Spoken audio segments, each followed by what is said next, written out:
mitos, bulos y leyendas de la Alhambra. Intenciones. Para poner colofón a nuestra serie sobre la Alhambra en el corazón de Granada, como ya adelanté al inicio, he pensado desarrollar este tema. Para ello os hablaré en primer lugar del bulo del cabo José García, del que incluso encontramos una placa conmemorativa en el recinto alhambreño. Y en segundo lugar, para recoger los mitos y leyendas del lugar, tomaré como hilo conductor el famoso libro de cuentos y leyendas del insigne escritor Washington Irving, el cual estuvo alojado en la Alhambra, en donde todavía se conservan las estancias que ocupó. En este periodo interactuó con los habitantes locales, como guías, ancianos y cuidadores del monumento. Muchas de las historias que incluyó en su libro las escuchó directamente de estas personas, quienes le contaron leyendas que habían sido transmitidas oralmente durante generaciones.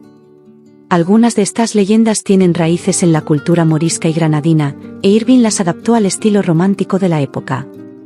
No obstante, también incluiré otros escritores que complementaron el trabajo compilatorio de Irving, como Seco de Lucena, Francisco de Paula Valladar, Antonio Gallego Morel o Juan Eslava Galán. Espero que sea de vuestro interés.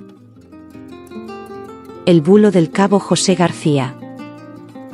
La figura del cabo José García, supuestamente responsable de evitar la destrucción de la Alhambra durante la retirada de las tropas napoleónicas en 1812, es en realidad un mito construido a lo largo del siglo XIX.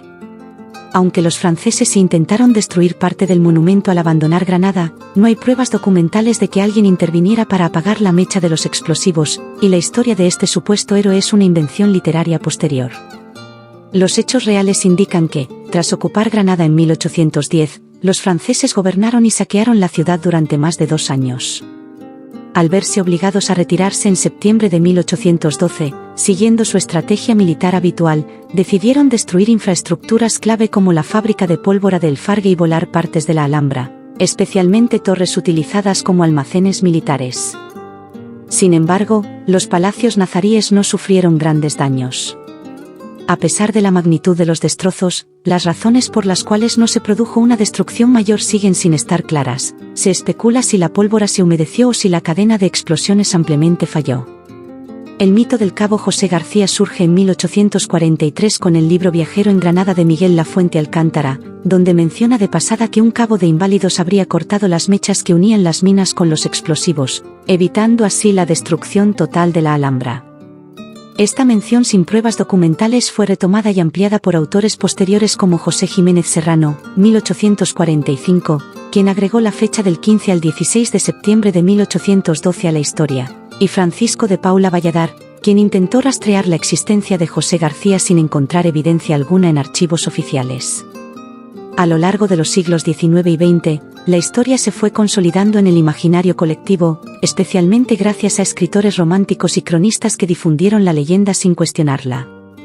En 1923, la Comisión de Monumentos de Granada aprobó la colocación de una placa en honor a José García, pero el proyecto se demoró hasta que en plena Guerra Civil, en 1936, el delegado de Bellas Artes, Fidel Fernández Martínez, decidió finalmente instalarla en la Plaza de los Aljibes de la Alhambra.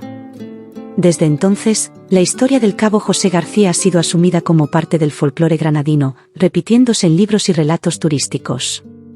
Sin embargo, investigaciones posteriores han confirmado que nunca existió evidencia de su hazaña, y que su inclusión en la historia fue fruto de la literatura y la tradición oral más que de hechos verídicos.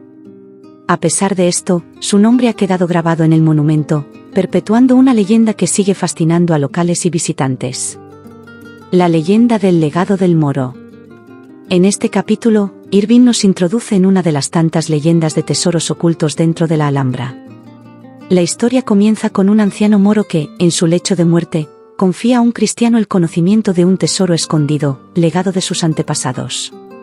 Según el relato del anciano, la fortuna ha permanecido enterrada desde la época de la dominación musulmana en España y solo puede ser descubierta por aquellos que actúen con prudencia y discreción. Sin embargo, el cristiano, embriagado por la promesa de la riqueza, ignora las advertencias del anciano y se deja llevar por la avaricia. En su desesperación por encontrar el tesoro, comete errores fatales y se precipita hacia un desenlace trágico. Como suele ocurrir en los relatos de este tipo, el protagonista se convierte en víctima de su propia codicia, demostrando que la fortuna fácil suele estar acompañada de riesgos que muchos no pueden prever. La leyenda del príncipe Ahmed al-Kamel o el peregrino de amor. Este cuento sigue las aventuras del príncipe Ahmed al-Kamel, un joven noble criado en el más absoluto aislamiento por orden de su padre, el sultán. En su intento por protegerlo de los peligros del mundo, el sultán lo ha privado de experiencias reales, lo que convierte al príncipe en un ser ingenuo e idealista, incapaz de comprender la verdadera naturaleza de la vida.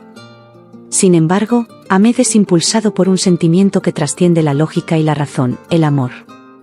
Movido por la imagen de una mujer idealizada, decide abandonar la seguridad de su hogar y emprender un viaje lleno de pruebas y desafíos.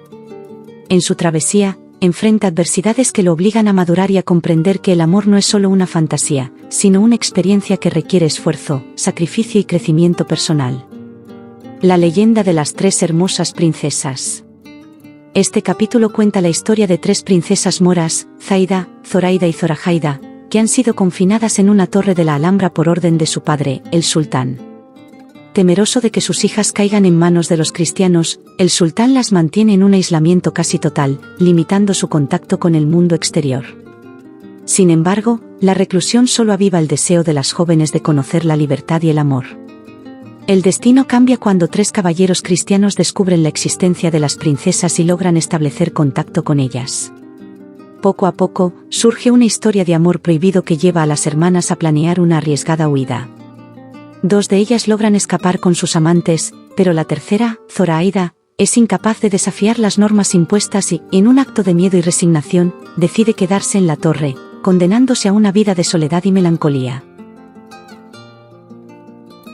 La leyenda de la silla del moro.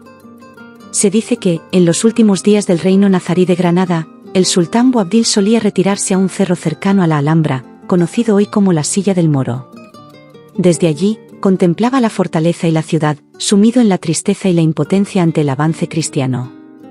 Según la leyenda, este lugar se convirtió en su refugio cuando comprendió que su reino estaba perdido. Algunos relatos afirman que Boabdil lloraba amargamente en este sitio, lamentando su destino y la inminente entrega de Granada a los reyes católicos. Otras versiones más fantásticas hablan de un embrujo en la Silla del Moro, donde un espíritu le reveló a Boabdil la inevitable caída de su dinastía. Se dice que la maldición pesaba sobre la ciudad y que ningún esfuerzo humano podría evitar su pérdida. Finalmente, Boabdil abandonó Granada, y la Silla del Moro quedó como un símbolo de su desgracia. La leyenda sostiene que, en las noches de luna llena, aún se puede ver la sombra del último rey nazarí mirando con nostalgia la Alhambra desde aquel cerro. La Rosa de la Alhambra. La historia tiene lugar tras la conquista de Granada por los reyes católicos en 1492, cuando la Alhambra pasó a ser residencia de la corte cristiana.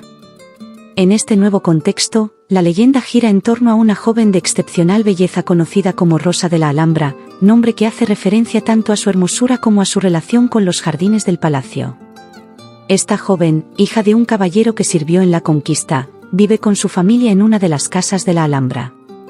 Su hermosura es tal que es objeto de admiración de los cortesanos y de los caballeros que residen en el palacio, pero su corazón solo pertenece a un joven noble, quien también la ama en secreto. Sin embargo, un alto personaje de la corte, encaprichado con ella, trama un plan para separarla de su amado y hacerla suya.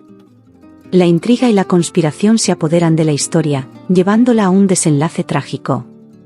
Rosa, víctima de la injusticia y de la codicia de los poderosos, desaparece de la Alhambra de manera misteriosa, dejando tras de sí solo el recuerdo de su belleza y su dolor. Se dice que, desde entonces, en ciertos atardeceres, su espíritu vaga por los jardines, y una rosa florece en los rincones más ocultos del palacio, como un símbolo de su amor perdido y de su destino trágico. La leyenda del reloj de sol.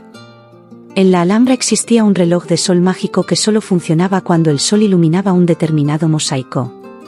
Se decía que quien lograra descifrar su mecanismo obtendría el conocimiento del pasado y el futuro. Un joven estudiante lo intentó, pero al descubrir su secreto, decidió guardarlo para siempre, temiendo el poder que conllevaba.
Como ya he comentado al inicio, con este capítulo cierro la serie de la Alhambra, en el corazón de Granada.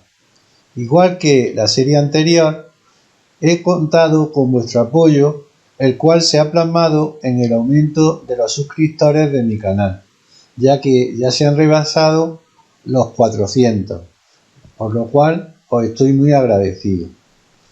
Ello me anima a continuar llevando a cabo unos nuevos proyectos. En concreto, el próximo lo titularé Ecos de Granada, figuras que marcaron la historia. La idea surgió de algunos suscriptores que me han propuesto que tratara el tema de personajes ilustres relacionados con Granada, ya sea porque nacieron aquí o porque vivieron y han trabajado en nuestra maravillosa ciudad. Lo he agrupado en distintos campos: política, arte, literatura, etc.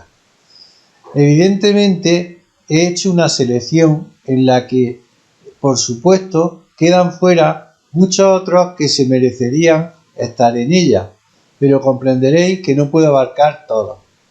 No obstante, el proyecto no está cerrado, y aunque en el tráiler que estoy elaborando no aparezcan, os invito a que a través de vuestros comentarios me comuniquéis si tenéis interés en que recoja alguno que os gustaría que incluyera. De hecho, el primer capítulo tratará sobre Boabdil, pues un suscriptor me pidió que si podía dedicar algún capítulo sobre el Aujar de Andará, que fue el último refugio en la península de Boabdil antes de partir hacia el norte de África. Espero que la nueva serie sea de vuestro interés y os doy un cordial saludo. Gracias.